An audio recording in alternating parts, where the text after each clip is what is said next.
You look at the league right now, and there's two divisions that everybody thought was going to stand out. The Kansas City division, where everybody thought, hey, yeah, you have Kansas City, you have the Chargers with all the acquisitions they made in the offseason, the Vegas Raiders, that what they did in the offseason, adding Adams and all the talent they have offensively, and they added Josh McDaniels, and then obviously the Broncos and Russell Wilson, that fell apart. And then you had the divisions like the Rams and the 49ers and Arizona, and then, now the newly acquired Geno Smith Seattle Seahawks. I mean, what's going on right now? The divisions that everybody thought was going to be the top divisions, it's two of the worst divisions in football.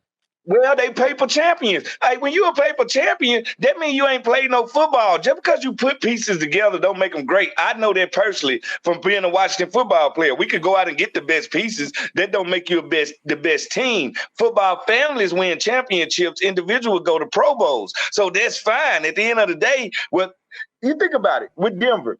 Even if Russell was balling, we still knew it was going to take a year or so for them to really get rolling. You can't put a new coach, new quarterback in a new situation and think it's just going to happen. The Raiders, they are who I thought they were. Who I'm really disappointed in a little bit is the Chargers. I thought they would be a lot better. And when you talk about Geno Smith and what he's done, it reminds me of Rich Gannon. Everybody forget that Rich Gannon used to be a backup quarterback for the longest before he took the Raiders to a Super Bowl. So that reminds me, I think Geno Smith is for real, and he's like a rash. He's here to stay. Nobody wants him, but he's here to stay. And when you talk about the Cardinals, my God, are we watching terrible coaching? Because they got players. But this is what happened when you hire a coach that wasn't even 500 in college. All right, he's going to be mediocre in the league. And the Rams, Super Bowl hangover, I called it fat rash disease. All right, I knew they would take a step back. But the 49ers are going to be that team in the playoff that nobody wants to play. All right, they could do what the Cincinnati Bengals did last year. Nobody will want to play the San Francisco 49ers. So speaking of the playoffs, you actually played in the NFC East when the NFC East was having multiple teams make the playoffs every year. Back-to-back years where 3 teams made the playoffs. So what were some of those battles like with those top NFC East teams? Well, NFC East is always a battle, period, because think of the markets. You got New York. You got Dallas, the most popular team in sports. You got Philadelphia Eagles. So every game means something. Every game is a rivalry. You ask people, what's the rivalries in the NFC East? All of them. That's just the way that it goes. And now we're seeing a division that all 4 teams are fighting for playoff spots. Dallas seems to be strong when they need to be. New York is the only team with the question mark. I think everybody is waiting for Daniel Jones to pull a Daniel Jones. Everybody is waiting for him to take a step back, but they keep taking steps forward. And Philadelphia, I don't have to tell you how dangerous they are, but no, the NFC Beast, is back. And we're that division that we're only good when every team is good. You look at all the championship runs. New York winning the championship, Philadelphia, we're all good at the same time. As everybody knows, we're talking to former Commanders and Vikings cornerback Fred Smoot. The best division in football right now is the AFC East. It's been really a dominant division. You had the Buffalo Bills, where obviously the last 2 weeks. Are you serious? The AFC East? That's where you're going? I just explained to you why the NFC East is the beast? Oh, well, hold on 1 second. You have the AFC East right now. The worst team in their division is 5-4. That's the Patriots. You have the Jets that are 6-3. You have Miami that's 6-3. And remember, the NFC East, they had the easiest schedule throughout the league. The Giants had one of the easiest schedules. The Cowboys. Ain't such thing as easy. There's no easy wins in the NFL because it's about what week do I play you. Who is injured? It's no such thing as an easy win in the NFL. They don't hand them out. But if you look at the, from top to bottom in the schedules, I mean, the schedules don't match out what the AFC East has played against this year. You have Buffalo, you have the Jets, you have Miami, and Miami and the Jets have been the surprise teams right now in the league. I mean, what Miami's done this year with Tua when healthy and he could play. Yeah, you have guys like Tyreek Hill, who's been unbelievable, Waddle, who's been unbelievable. Their running game, even their offensive line, which everybody thought was their weakness, has actually played well. And then there's the Jets. They had Breece Hall, who became a star. Sauce Gardner, who's the best corner in the league, is a rookie right now. And Quentin Williams has become the best defensive tackle in football. Crazy. Lies. Listen to me. Rubbish. Rubbish. At the end of the day, John Allen and Deron Payne are the highest rated interior D linemen in the league. Hold on one second. Nobody plays defense like the Washington football team. Last time I checked, Michael Parsons was up for Defensive Player of the Year. He's a linebacker at the Cowboys. Trayvon Diggs, one of the best, if not the best corner in the league. And when you want to talk about the best running back in the league, Saquon Barkley seems to come to my mind. Last time I checked, Big Play Slay, Bradbury, the best cornerback duo. That's in the NFC East. So what are you saying? You explaining to me what everybody is anarchy here. Hold on. Right now, the best cornerback duo right now in the league with PFF and the ratings right now are DJ Reed and Sauce Gardner. That's a fact. You could go look that up. Not better than Big Play Slay. And who getting the ball back? Is Slay and Bradbury getting the ball back? The Philadelphia How many touchdowns did the Jets give up so far this year with their two corners? How many touchdowns? Oh, you sound like a New Yorker. You have to be a Jet fan your whole life.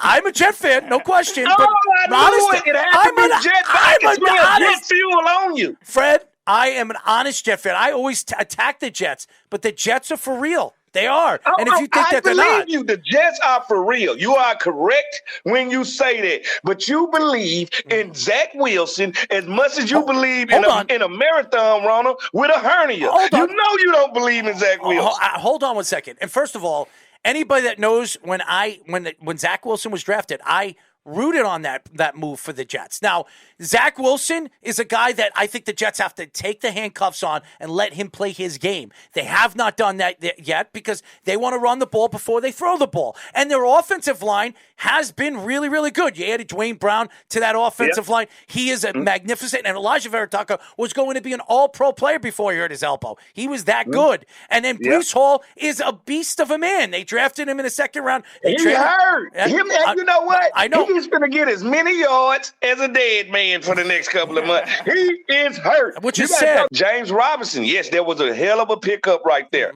Yes, the Jets are. But when you look at it, all right, you don't really believe in New England. Nobody believes in New England. No. Matt Jones, nobody believes in New England. No. All right. The Bills are taking a step back because last time I checked, we almost beat the Vikings. The Vikings went up there and beat the Bills. So that showed a little NFC superiority right there. So we've beaten your best. We've beaten your best. The NFC is beating your best. And don't forget, Washington just beat the number one team in the NFL in Philadelphia and lost to the Vikings at the end of the game on the goal line. Well, let me ask you a question. How far did Philadelphia go last year in the playoffs? They went to the first round, right?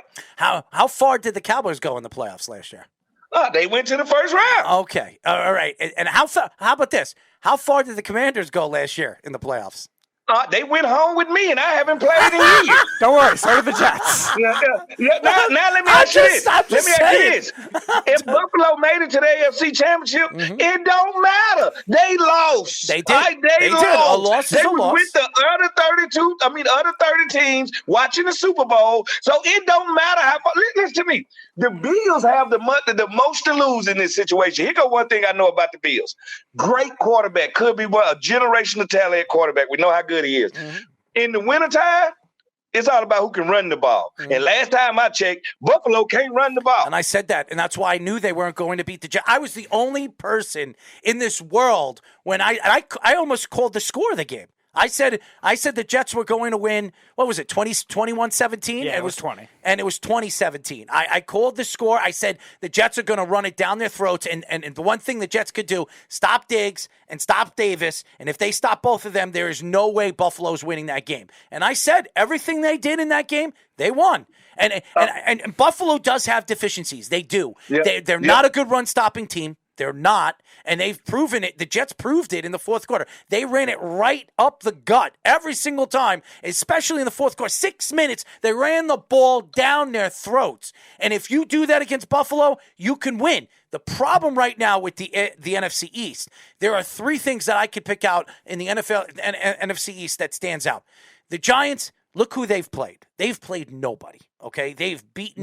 You can only beat who on your schedule. Last time I checked, these are NFL teams, and you wouldn't pick in a neutral field. You would not pick Buffalo over Philadelphia. Who would win? You just said the Jets took two corners, took their wide receivers out the game. What would Philadelphia do? Here's the thing. I don't know what Philadelphia is in the playoffs with the players that they have. I don't know what they are. Okay, and that's the only thing I'm going to say. We know what Buffalo is in the playoffs. I don't know. I know they losers. They losers in the playoffs. Losers. That's who they are.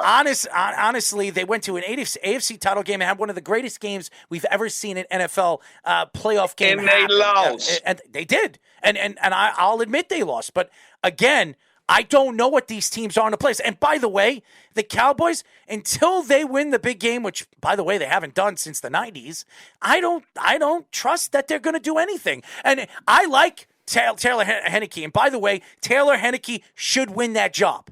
It's his job. They should not give it to Carson Wentz. This guy, ever since Carson Wentz has gotten hurt, this guy has done everything right, and he said everything right. And for anybody to think that Carson Wentz, and I like Carson Wentz, I think he's been mistreated in Indianapolis. I think he was mistreated with the Philadelphia Eagles.